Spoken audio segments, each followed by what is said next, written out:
Olá galera, estamos aqui com mais um História em Ação e hoje nós vamos falar sobre o nosso querido CEPRA, o Colégio Estadual Presidente Rodrigues Alves. Nós vamos contar um pouquinho da história do CEPRA, tá? Para vocês terem uma ideia do que foi e da importância que a escola tem para o município de Paracambi, ok? Então vamos lá. Fundado através do Decreto 4820, de 5 de 9 de 1954, sendo presidente da República Getúlio Dornelles Vargas e governador do estado Hernani do Amaral Peixoto, em 1954 foi inaugurado com o nome de Grupo Escolar Presidente Rodrigues Alves, e oferecia apenas o antigo curso primário. Na década de 1970, passou a oferecer também o antigo curso ginasial, passando a chamar-se Escola Estadual Presidente Rodrigues Alves. Pelo decreto número 6479/82, passou a oferecer o antigo segundo grau, tornando-se Colégio Estadual Presidente Rodrigues Alves.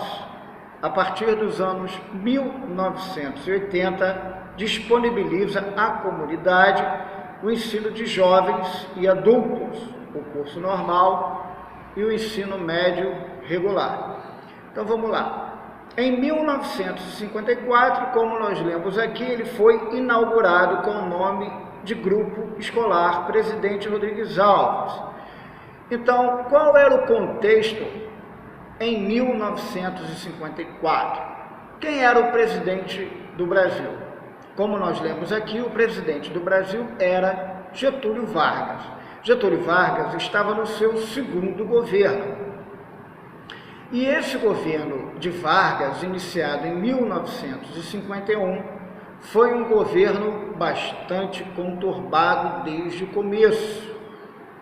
Primeiro por conta da inflação, depois por conta da imprensa que em 90% era contra Vargas, de greves, de insatisfação dos empresários, enfim, estava uma confusão só. E por quê? Muito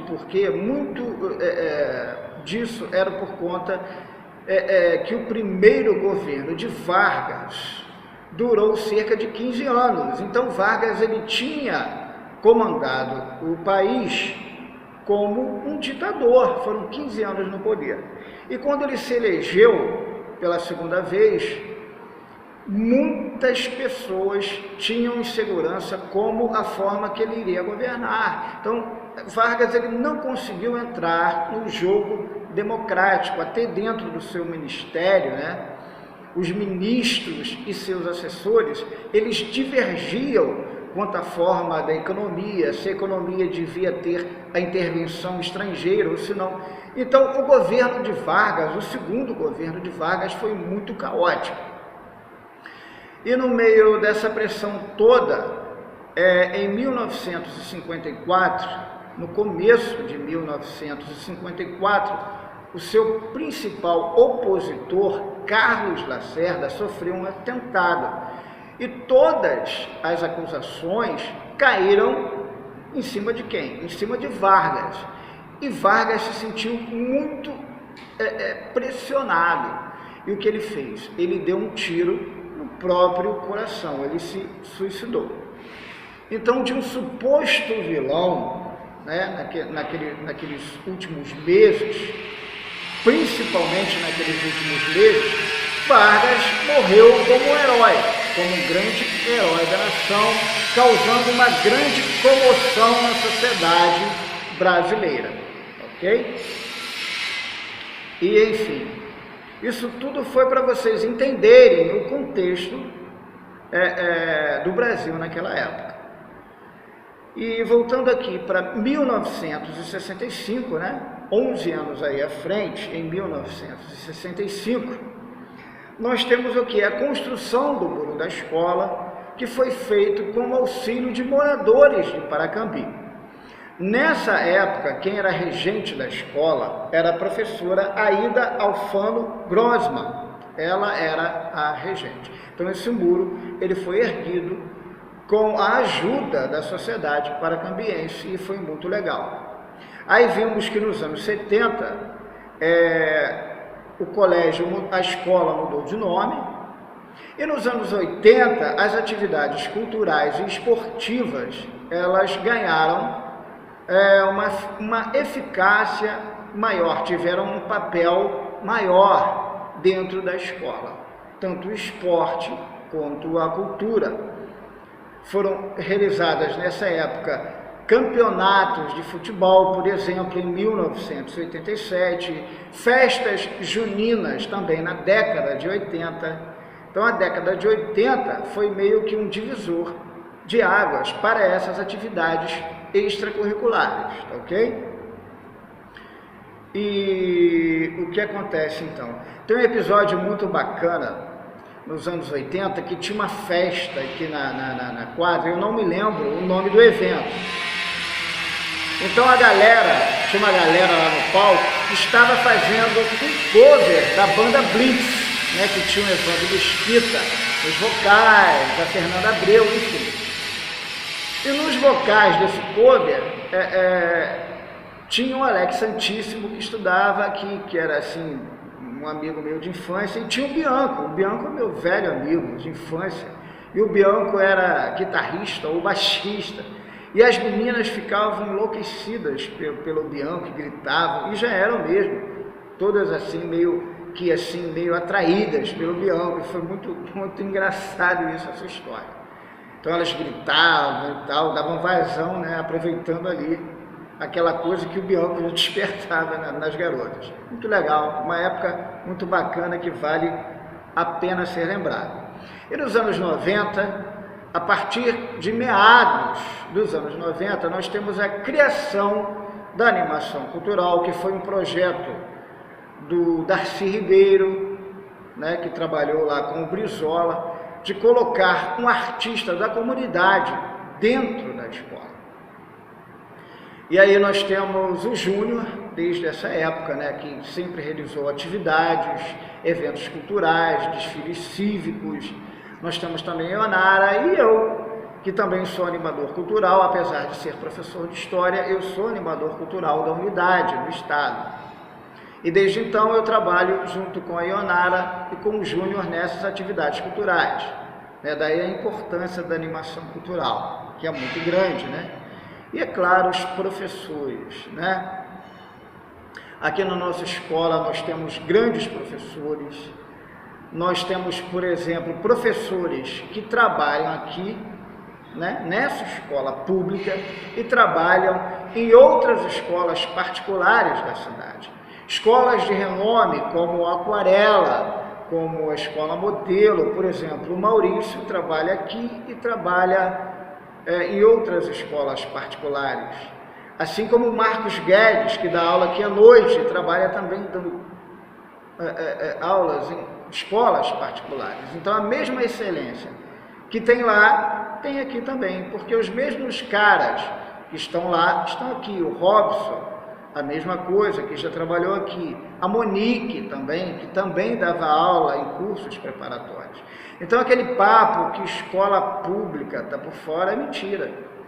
Há muita qualidade aqui no CEPRA, né? Por exemplo, o CEPRA já formou juízes, professores renomados, artistas conhecidos internacionalmente, empresários, né? Então esse negócio de escola pública que não forma ninguém, que não dá futuro, papo furado, tá ok? E a gente também não pode esquecer que no ano passado, em 2020, nós tivemos a visita do grande empresário da área de cosméticos, o Daniel de Jesus. O Daniel de Jesus, o que acontece? Ele se prontificou a ajudar o CEPRA nas obras de restauração, tanto é que esse barulho aí da serra aí é das obras que o Daniel patrocinou. O Daniel de Jesus, esse empresário da área de cosméticos, ele estudou aqui no CEPRA provavelmente no final dos anos 60, 70 e comecinho dos 70, ainda criança. E ele estudava aqui de manhã e de tarde ele ia vender picolé no trem. Só que ele se tornou um empresário de sucesso e internacionalmente conhecido. E ele resolveu retribuir isso e ajudar o SEPRA em muitas reformas, né? Lá no Normal, aqui no corredor, que a gente está ouvindo barulho aqui, nas salas, ele se prontificou em doar televisões de 50 polegadas para cada sala, uma internet de maior eficiência. Então, o Daniel, ele procurou a professora Marcela Duboc, e depois a Marcela o trouxe até a direção, e ele combinou com a nossa direção, e está aí a ajuda do grande Daniel, muito bacana. É claro que a parte pública também se prontificou a ajudar, como secretário de Educação, que também se dispôs a ajudar.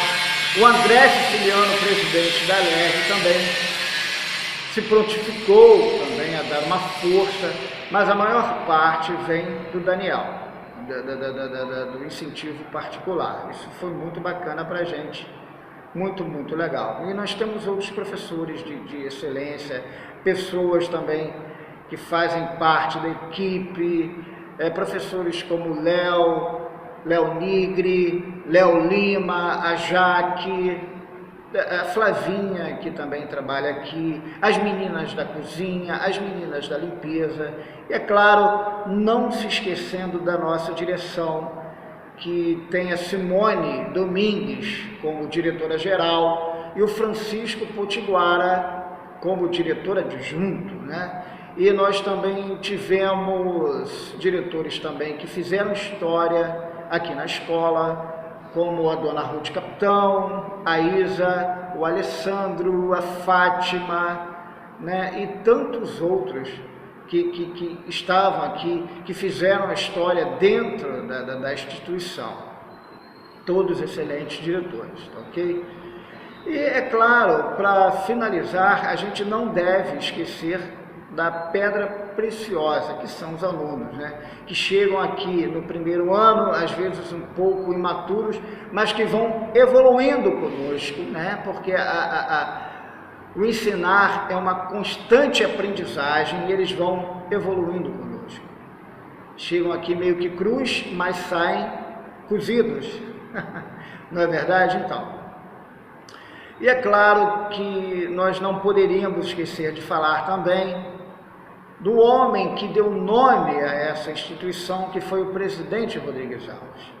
O Rodrigues Alves, ele governou o Brasil de 1902 a 1906, foi o terceiro presidente civil, e ele é muito conhecido por conta da revolta da vacina de 1904, onde ele obrigou as pessoas a se vacinarem contra a varíola. A sua intenção era muito boa, mas a vacina obrigatória deu muita confusão, deu muito quebra-quebra no centro do Rio. Ele também mobilizou uma grande limpeza no centro do Rio, queria fazer do centro do Rio de Janeiro um grande boulevard, e expulsou aquela população que morava em cortiços para a periferia.